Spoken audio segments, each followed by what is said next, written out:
Average American of 1800, the West was a void, a black land of desolation, from whence no man foolhardy enough to march into it might return. But two Americans did lead a party into the bleakness, setting down the facts of the wilderness, binding the continent from ocean to ocean with the truth. These leaders were Meriwether Lewis and William Clark. Together, they unveiled America's destiny.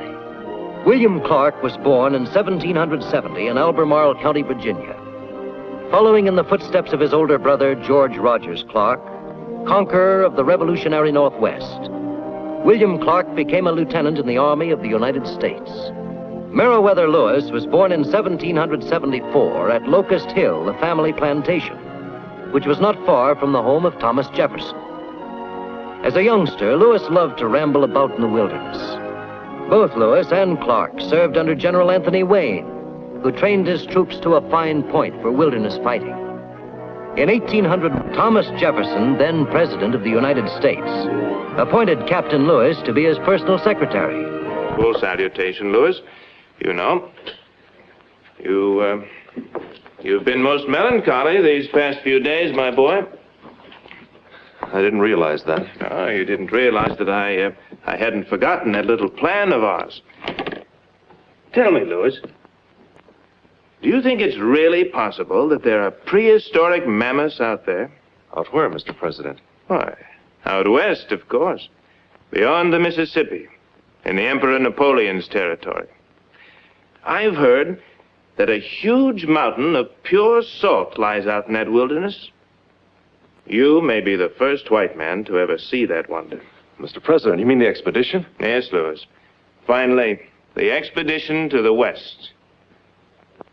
You love to take long walks by yourself in the forest. I mean for you to have your fill of them. You can't know what this means to me. Not half of what it can mean to your country, Lewis. Your job will be to command a corps of discovery, to find the best land route to the Pacific. You will map the land's topography and note its plant, animal, and mineral resources. You will bring this government into touch with the Indians of the West and help divert the fur trade. But, Mr. President, the land belongs to France. Not for long, I hope. And most of the trade is being done by the British from Canada. We'll take it from the British and divert it down the Missouri River to St. Louis. That's why your party will travel up the Missouri and find its source. Oh, by the way, Lewis, do you know any hardy souls who might go with you? Particularly a man to share your command? Well, there's Moses Hook, lieutenant in the infantry. He's a good man. But Billy Clark, the old redhead, there's a natural leader for you. And none better when it comes to maps and sketching. Not George Clark's brother. With one of those Welshmen with you, you needn't worry about a hairy mammoth. It'd turn tail and run for its life. Jefferson prevailed upon Congress to appropriate the sum of $2,500 for the purpose of extending the external commerce of the United States. And in 1803, Lewis and Clark began to mold a group of 37 men into a corps of discovery. While Lewis set about purchasing supplies, Clark trained the small force at Camp River du Bois, near the mouth of the Missouri River. Now, Shannon, there's your musket cleaned. Now you clean mine. Captain Clark, sir, I don't think I'll ever get it right. Captain, sir, might I be taking young Shannon and whacking with the by private like a dirt-head soldier? Very well, Paddy. Yes, sir. Come on, me by. Old Paddy'll see you finish your lesson. Captain Bill, Captain Billy, Captain Lewis is here. He says send him men to help him unload supplies. He said, hurry, hurry. All right, York, all right. Pryor, Ordway, Juilliard.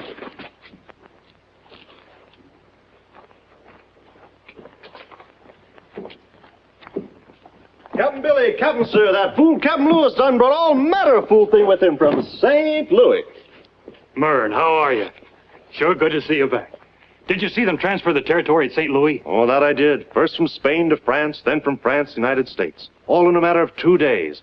Very formal, but the land is ours. Yahoo! Jefferson did it. The Corps Discovery won't need passports now. That's Yankee land, and all for $15 million. The Louisiana Purchase. And what did the captain bring back this time to overload the boats and break our backs on the trails? Oh, mostly Indian presents this time. Tomahawks, red flannel, combs, butcher knives. 4 dozen of them. 8.5 pounds of red beads. And 73 bunches of assorted beads. 15 dozen scissors. 2,800 assorted fish hooks. Just a few odds and ends. I know. One of the most important missions of this journey is to make a good impression on the Indians. Build up a happy trade with them. And to keep the men happy, I managed to bring our total supply of whiskey up to 30 gallons. That should get us well started. By the way, Captain Lewis, I got a letter from the War Office. Good. They finally got around to recommissioning you as a captain. Not as a captain, as a lieutenant in the artillery. What? Look here, Mern, you said we'd be co-commanders on this campaign. Well, that's the way I've always spoken of it. That's the way the men think of you. You've just as much authority as I, Billy, and that's the way it stays. Captain, with quotation marks around it, eh? I picked you, Billy, because I knew you could lead. I'm depending on you, Captain. You've got the confidence of the men. Together as co-commanders, we'll get to that Western Ocean and back again. Agreed? Agreed. By the way, how's the work coming with the boats? Oh, very well. The bateau's almost finished. The 2 pirogues are ready and waiting. May 14th, 1804. The Lewis and Clark expedition started up the wide Missouri. It moved upstream through the last outposts of white man's civilization. And by October, the party had reached a point 50 miles north of modern-day Bismarck, North Dakota. Lewis and Clark selected this site for winter quarters. Here they built Fort Mandan and waited for the spring. And here they found Charbonneau, a Frenchman, and his wife Sacagawea, a Shoshone Indian girl. Merci. Say it, squaw. Merci. That's enough, squaw man. Oh, but of course, Captain. Still, Charbonneau does not understand. She is but a squaw. Among the Indians, she is less than nothing. At the most, property. And Sacagawea owes me much. She is a captured Shoshone girl. Who knows what might have happened to her if it had not been for me, a loving husband. But I am a weak man that cannot stand to see suffering. Her body is covered with the marks of your beatings. Well, I have shortcomings. But as you have said, I might be valuable to you as an interpreter. Still, I don't know. I don't like to be tied down. Perhaps some little incentive. Say $25 a month? Oh, Captain Louis, that is a very fine offer. You hear, Sacagawea? $25 a month. So, how valuable is your husband, no? Your wife will accompany us, Charbonneau. She'll be able to interpret for us when we reach the land of the Shoshones. Oh, very, very true. Very true indeed. She can row and carry, and she can stand very much. Now, little pomp. What's the trouble, huh? Don't you worry, Sackett. I'm going to call you Janie. Don't you worry, Sackett.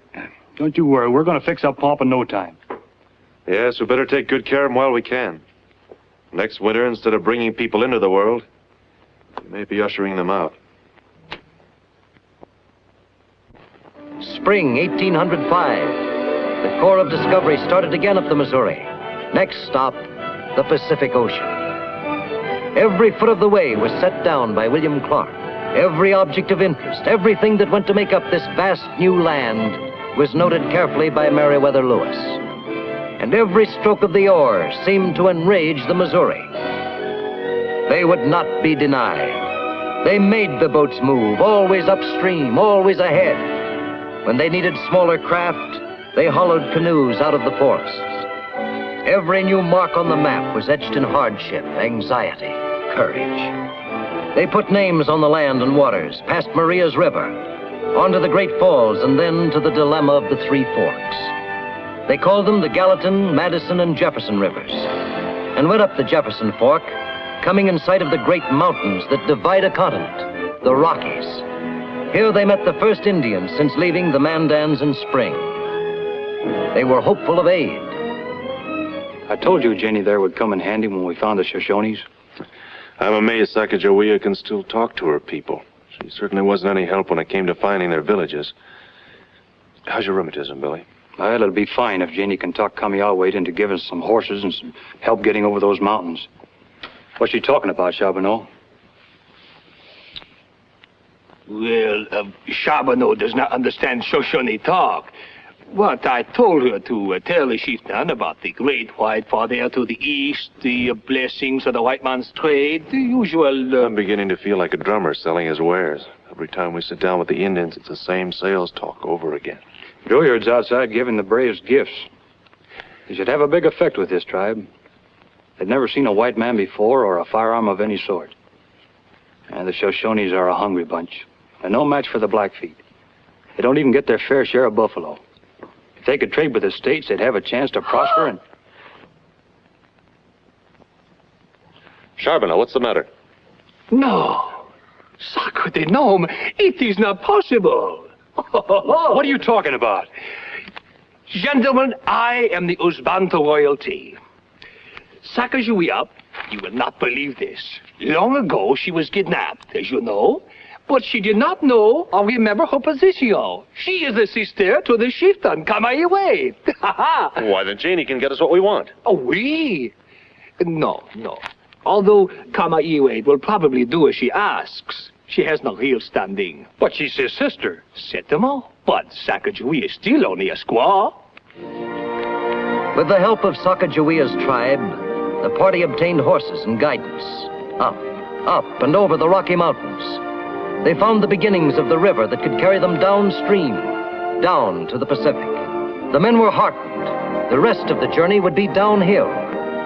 But difficult as the journey up the Missouri had been, it was nothing to the harrowing trip down these roaring cataracts.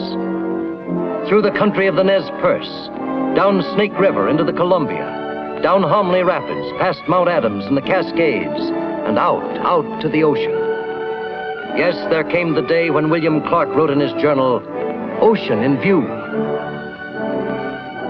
Winter 1805. The Corps of Discovery on the Pacific shore near the mouth of the Columbia River. Fort Clatsop was built, and the men waited. I say marry her, Billy. What? Judy Hancock, marry her. Much better than naming rivers after her. An honor she may never hear of. I'll marry her and name rivers after her. You're an incurable optimist, Billy. There'll be a ship along any day now to pick us up. The president knows it's about Do you time. really expect a ship? No. It's been deadly dull for months.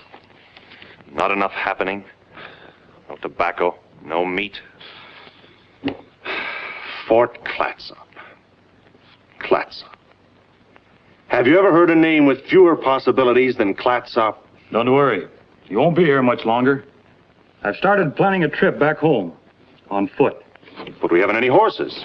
That's what I said. On foot. Private Shannon reporting, sir. Relieved of the watch. What do you have to report, Shannon? Nothing, sir. And a great deal of it, I might add. You can take a report back to the men for us. Tell them so far the trip has been easy. If they can stay alive during the walk back home again, then they pass the real test. March 23rd, 1806. The Corps of Discovery walked away from the Pacific Ocean. Its goal, the Atlantic. Back they toiled along the Columbia and over the Rockies. Clark took one party down the Yellowstone River to further explore and map possible routes of travel.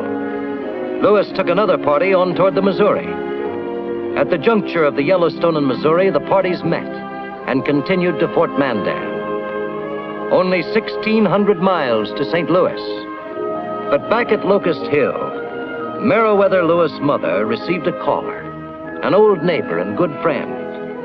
Lucy, I have a conscience that's been bothering me about your son and about yourself. Have you heard anything definite? Nothing, only that Indian rumor has it that the party was last seen crossing the Rocky Mountains, heading for the ocean to the west. And that news Who knows how old it is? No, believe me, Mr. President, I hold no false hopes. You know, Lucy, those two young men aren't the first I've sent to pry the lid off the wilderness. But in this case, I feel I've sent men very dear to me. And to what fate? Torture, starvation, death. Did I do wrong, Lucy, to send your young man? No, Tom.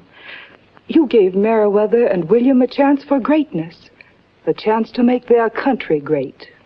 Thank you, my dear. And may God prove all our fears to be foolish. For if Lewis and Clark are on their way home, they'll travel faster than rumor itself.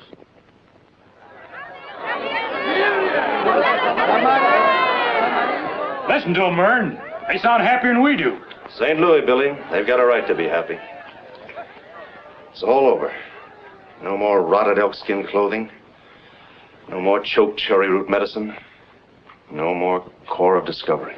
We did it, Mern. And now I'm going to get married. Judy Hancock, here I come. I'll go on to Washington and present our reports to President Jefferson. I just can't believe it. Look here, Mern.